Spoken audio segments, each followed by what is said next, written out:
bombshell Supreme Court rulings, secret war plans, and a massive airstrike discussed over a group chat. Classified information may ordinarily be shrouded in secrecy, but when sensitive information is leaked to the public, the consequences can be devastating.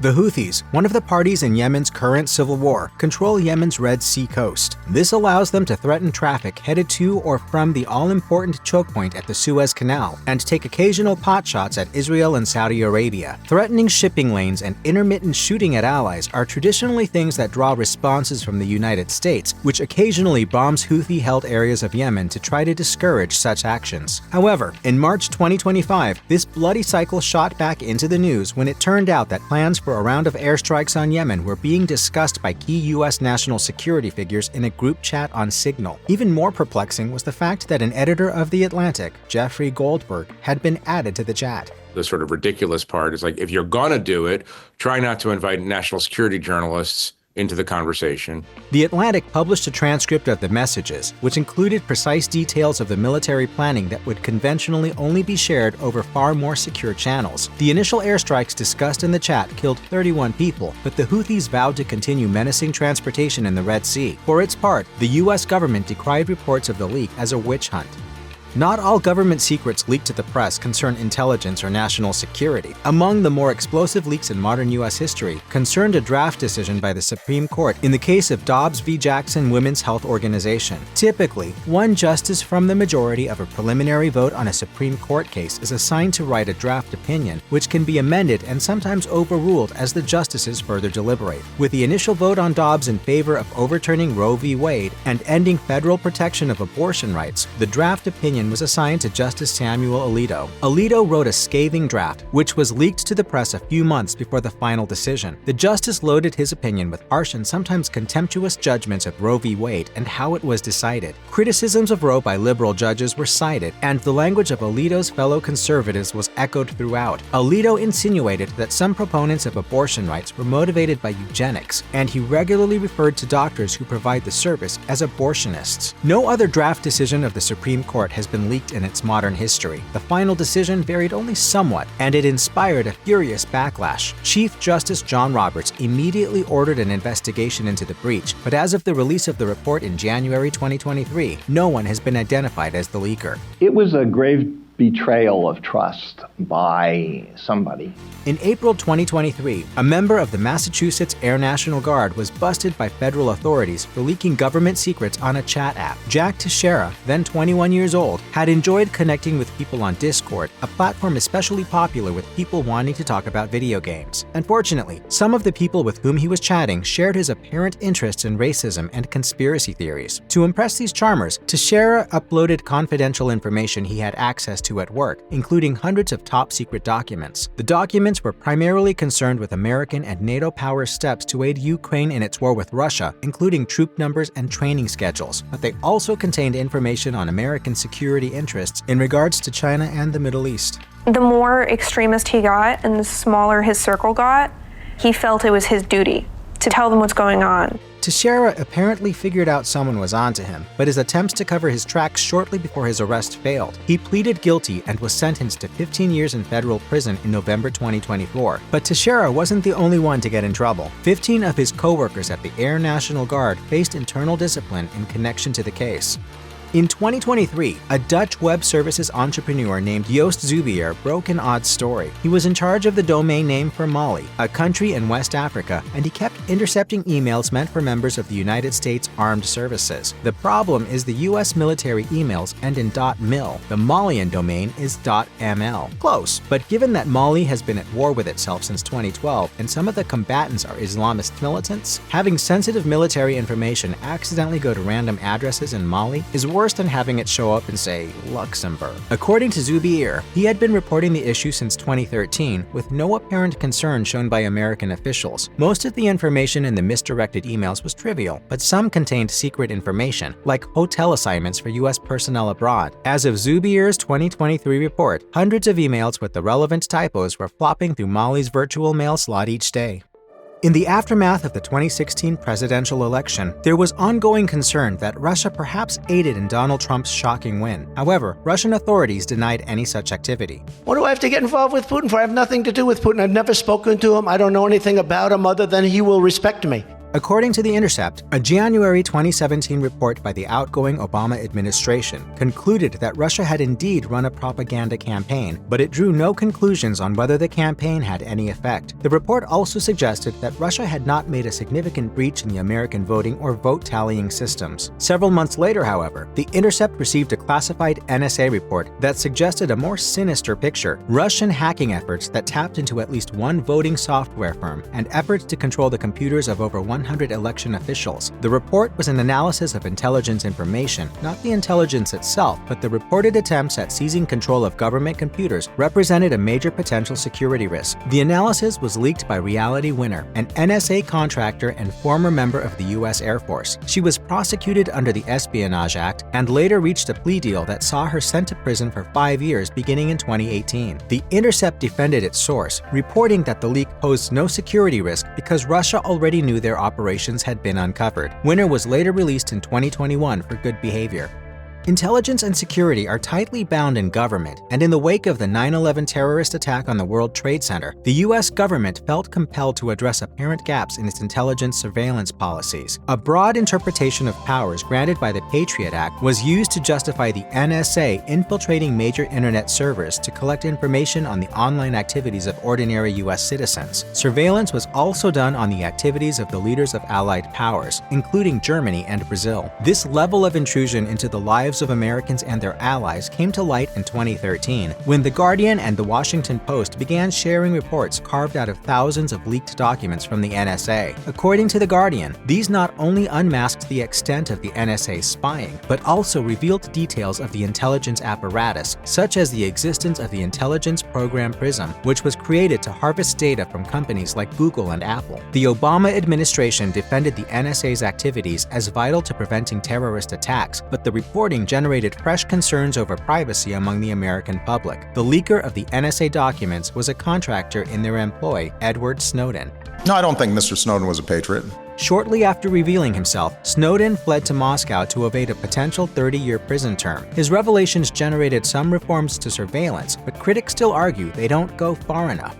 In January 2011, Al Jazeera announced that it was in possession of around 1,700 classified documents of various natures produced between 1999 and 2010 that related to the Israeli-Palestinian conflict. The cache was shared with The Guardian, and the two outlets dubbed them the Palestine Papers, with the majority of documents coming from the Palestinian Negotiation Support Unit and various security units. It was described as the largest intelligence leak since the conflicts between Israel and Palestine began. The documents showed the great lengths Palestinian leaders were prepared to go to reach a compromise with Israel after the failure of the Camp David talks in 2000. Concessions offered over the years included acknowledging Israeli settlements in East Jerusalem and proposals for dividing control of holy sites. However, Al Jazeera claimed that these concessions offered by the Palestinian Authority were not matched by any gesture from Israel. The Guardian characterized both sides as making substantive offers, but reported that the sticking point in talks was Israel's continued settlement of the West Bank. The Palestinian Authority was quick to challenge Al Jazeera's motives in publishing the leaked documents. There was long-standing antagonism between the network and the Palestinian Authority, the latter of which had seen its reputation among Palestinians fall over the years. It was insinuated that Al Jazeera sought to further weaken the Palestinian Authority and support their chief rivals, Hamas, while the network characterized its reporting as being in the spirit of encouraging public debate.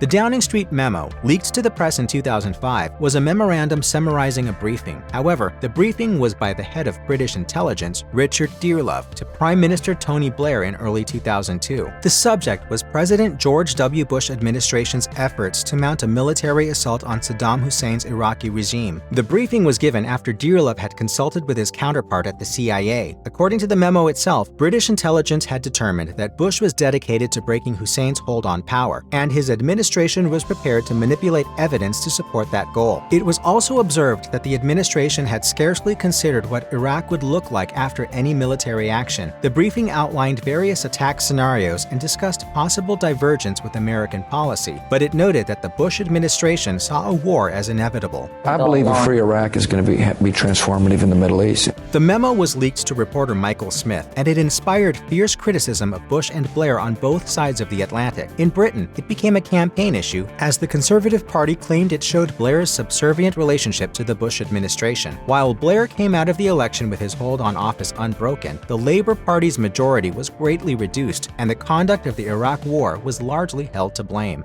Even before the Iraq War began in 2003, critics of the intervention had doubts about the information given to the public about conditions in Iraq. The Downing Street memo, leaked in 2005, demonstrated to some of these critics how intelligence was manipulated in the lead-up to the war, but the 2010 reporting on the so-called Iraq war logs demonstrated the extent to which human rights abuses and unreliable government claims ran. Leaked by junior intelligence analyst Chelsea Manning to WikiLeaks, the Iraq war logs were a collection of almost 400,000 reports by the U.S. military spanning several years. They showed a systematic abuse of prisoners by Iraqi officials that was known but unchallenged by American authorities. The reports also showed that, contrary to U.S. and U.K. claims, thousands of civilian casualties were recorded, and that coalition forces had sometimes met offers of surrender with lethal force. The U.S., U.K., and Iraqi governments all attacked the reporting on the leaks as a security risk, while WikiLeaks founder Julian Assange defended his site's actions as allowing the public to know the truth. Manning,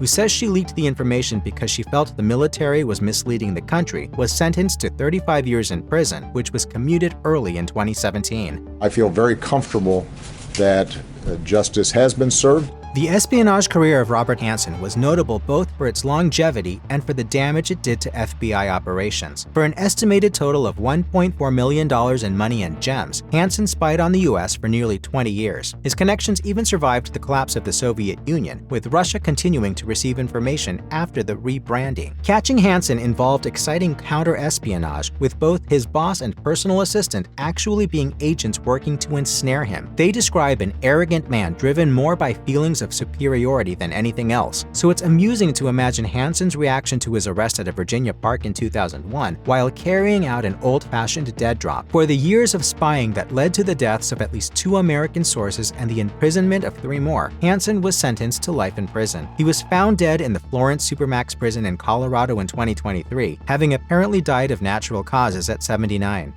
Israel almost certainly has nuclear weapons, but as part of its security doctrine, Israel does not confirm the existence of its nukes. One of the main reasons Israel's nuclear program is more of an open secret than a secret is Mordecai Vanunu, who blew the whistle on the secret weapons facility in Dimona, in the Negev desert in Israel's south. Moroccan-born Vanunu emigrated to Israel as a child and later worked at Dimona as a specially trained technician from 1976 to 1985. In 1986, Vanunu informed the British paper The Sunday Times of specifics of the Israeli nuclear program, including that it was a much bigger program than suspected and involved collaboration with apartheid South Africa. Israeli agents subsequently snatched him from Italy, returning him to Israel for a secretive trial that led to his being sentenced to 18 years in prison. Vanunu is out of prison but still faces restrictions on his activities from a jittery government. The Pentagon Papers were a classified study commissioned by Secretary of Defense Robert McNamara in 1967 to assess the history of the United States activities in Vietnam over the previous 2 decades. The report was ordered against a backdrop of growing antagonism by the American public to the Vietnam War, and among those so disenchanted was one of the workers responsible for preparing the study. Daniel Ellsberg was an enthusiastic supporter of American involvement in the Vietnam conflict in the 1950s, but he had completely reversed himself by the time the report was completed. I'm not going to be part of this system of lying anymore. The full report detailed how successive presidential administrations intensified American political and military presence in the region, often without revealing the full extent of activities to the public. It also found that bombing campaigns against North Vietnam were done even after it was determined that the raids wouldn't affect support for the Viet Cong. Ellsberg leaked portions of the report to a New York Times reporter, and the Times was joined by the Washington Post and the Boston Globe in revealing the leak's contents to a shocked international audience. The Department of Justice sought to suppress the leaks, citing national security, but in a landmark decision by the Supreme Court, the paper's publishing was deemed protected by the First Amendment. If you were going to hire a German for the Manhattan Project, Klaus Fuchs seemed like a safe bet. Born in 1911, he was too young to remember much of the pre-World War I Imperial German state, had been a communist since his teens, and was a naturalized British subject. Surely he wouldn't sell secrets to the Nazis, and he didn't. However, he did give them to the Soviets. Fuchs had been passing atomic intel to the Russians since 1942 while working for Britain's atomic research arm, as Stalin's tyranny hadn't soured Fuchs' sympathy for the communist ideal. When he was transferred to the US atomic program, he got a new handler and kept on blabbing. His information likely sped up the Soviet bomb effort by a year or two. No small potatoes in the tense post-war period. Fuchs was uncovered in 1949, arrested in 1950, and released from prison to head to a new life in East Germany in 1959. He died in 1988, not long before the end of East Germany itself in 1990. By late 1941, the United States in general was divided over the prospect of joining the Allies in World War II. Some thought it best to let the Europeans slug it out, while others believed the war would involve America one way or another, and better to fight Germany in Europe than at home. This last camp included President Franklin Roosevelt, who was confident enough of eventual American participation in the war that he had aides draw up a detailed draft of how a United States war plan might look. And then it made the papers. On December 4th, 1941, the Chicago Tribune published the scoop of scoops, the actual text of this plan, codenamed Rainbow 5. The revelation was a huge news story for exactly 3 days, and then the Japanese attack on Pearl Harbor commanded even bigger headlines and made US entry into World War II a done deal. The Rainbow 5 leaker was never caught. According to a 1987 article in American Heritage by historian Thomas Fleming, it may have even been FDR himself, hoping to convince the American public that the war, if begun, could be won. During World War I, the German government thought its victory depended on disrupting shipping to the Allies. The most powerful tool the Kaiser's forces had to execute this was the U-boat, a class of submarines that trawled Atlantic waters. In 1917, as the war dragged on, the German government decided to renew the unrestricted submarine warfare it had been forced to pause earlier in the war. Unrestricted means that ships from neutral countries and passenger ships were fair game. Germany imagined this would infuriate the United States and might bring them into the war alongside the Allies. The US had in fact nearly declared war on Germany earlier, when passenger ships carrying Americans had been torpedoed, including the infamous sinking of the Lusitania. In order to open a second front against the US in this event, the German Secretary of State for Foreign Affairs, Arthur Zimmermann, proposed an alliance with Mexico. If the US declared war on Germany, Mexico would declare war on the US, receiving from Germany both money and help to retake Texas, New Mexico, and Arizona lost in the Mexican-American War. The Germans sent this offer to the Mexicans by telegram. Western Union. British intelligence intercepted the message, decoded it, and transmitted the contents to US President Woodrow Wilson, presumably with delight. The contents of the telegram were published in American outlets in March 1917, and to no one's surprise, the United States declared war on Germany on April 6, 1917. Mexico remained neutral through the war's end. In September 1862, the Union and Confederate armies were snaking across Maryland, jockeying for advantage as each eyed its opponent's capital. One day, a Union corporal found something very startling: 3 cigars wrapped in a copy of Robert E. Lee's orders for the division and movement of his forces. Fortunately for the Confederacy, the Union managed to bungle its handling of the seized information. For one, details of Lee's orders were published in a New York newspaper, which allowed Confederate sympathizers to send the news of the information south. Furthermore, Union General George McClellan just didn't move fast enough to capitalize on the leak. McClellan's chill pace meant that the Union and Confederate armies would smash into each other at the bloodbath at Antietam on September 17th. The Confederates would retreat, but the Union forces would be too battered to chase them back into Virginia. An annoyed Abraham Lincoln sacked McClellan come November. Government secrets have been leaked from all levels of state, from field agents to senior cabinet officials. In at least one instance of American history, a plausible suspect for a leak was a future president. In 1848, the United States and Mexico were negotiating the end of the Mexican-American War. But before the agreement, known as the Treaty of Guadalupe Hidalgo, could be ratified by the Senate, New York Herald reporter John Nugent published details of its confidential terms, including U.S. territorial gains. These greatly expanded American control over Southwest Northwest North America, including territory that now includes California, Utah, New Mexico, and Nevada. Nugent was brought in on charges of contempt of the Senate, which demanded to know the source of the draft treaty. He refused to betray his source, saying only that he didn't get the draft from anyone connected to the Senate itself. While Nugent remained in custody, the Herald began naming their senatorial sources for other stories. Appeals by Nugent to the D.C. Circuit Court failed, but he was able to keep writing while held by the Senate and was later released on account of his health. While unconfirmed, Nugent's suspected source was James Buchanan, then Secretary of State. Nugent was known to have supported Buchanan over President James K. Polk, and when Buchanan became president, he gave Nugent a plum diplomatic post.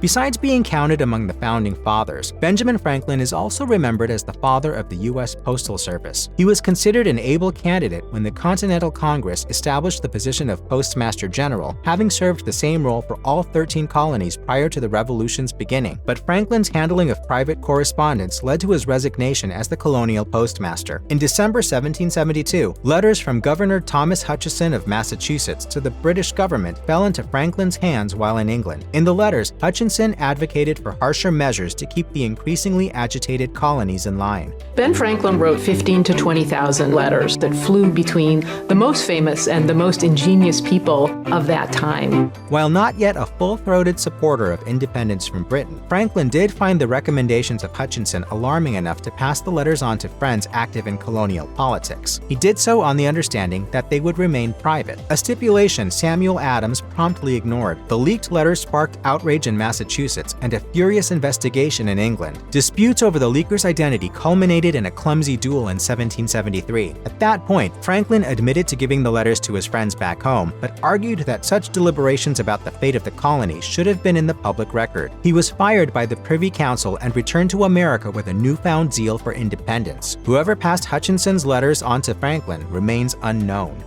On June 14, 1645, a decisive battle of the British Civil Wars took place outside the village of Naseby. The Army of Parliament whipped forces loyal to King Charles I so badly that they didn't even escape with all of their vehicles. This last point was especially bad for Charles, as one of these wagons contained a significant trove of his personal papers. Parliamentary forces, who knew a propaganda coup when they saw one, read the looted papers aloud in Parliament and published a selection under the exciting title, "The King's Cabinet Open." Charmingly, he refers to his wife, Queen Henrietta Maria, as Dear Heart, but everything else revealed in the letters was an embarrassment. Charles gripes about matters big and small, from the prospect of peace with the rebels to the difficulty of managing his son's behavior, and reveals that the best way to get letters to him is via a Portuguese agent. More damningly, though, he expresses a willingness to use Catholic armies and to lie to his adversaries if need be, and later renege on his promises. Charles's reputation was damaged by these revelations, and his fortunes never really recovered from Naseby. His home base at Oxford was surrounded in 1646, and Charles spent his last years in the captivity of one faction or another. After more diplomatic gaffes, King Charles was beheaded on the orders of Parliament in January 1649.